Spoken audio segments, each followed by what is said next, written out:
le TAEG et pour le taux d'usure, c'est une chose dont je n'ai vraiment pas beaucoup entendu parler. Moi, de ce que j'en sais, c'est que c'est un taux qui peut être fixe ou qui peut être variable selon la conjoncture économique. Aujourd'hui, Consomac vous détaille ce que sont le TAEG, taux annuel effectif global, et le taux d'usure. Il est important d'avoir connaissance de ces taux lorsque vous souscrivez un crédit à la consommation ou un crédit immobilier. Ils ont respectivement un rôle d'information et de protection.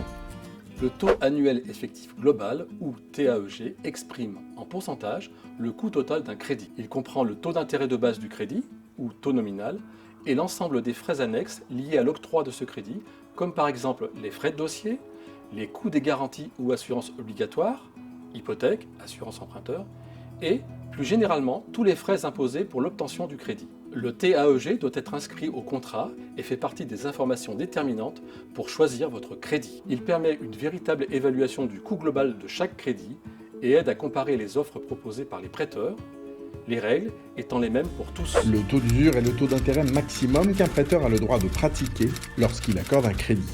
Le taux varie en fonction de plusieurs paramètres, le type de crédit, sa durée et son montant. La Banque de France fixe le taux d'usure à la fin de chaque trimestre pour le trimestre suivant pour chaque catégorie de prêt. Il est calculé à partir des taux effectifs moyens pratiqués par les banques, augmentés d'un tiers. Le taux d'usure est forcément supérieur au TAEG. Le taux d'usure, lui, sert à protéger l'emprunteur contre des taux excessifs qui lui seraient proposés par les prêteurs. Des taux d'intérêt trop élevés pourraient placer l'emprunteur dans une situation financière difficile et, à plus grande échelle, déstabiliser l'économie globale. Pour plus d'informations, n'hésitez pas à consulter le site de la Banque de France.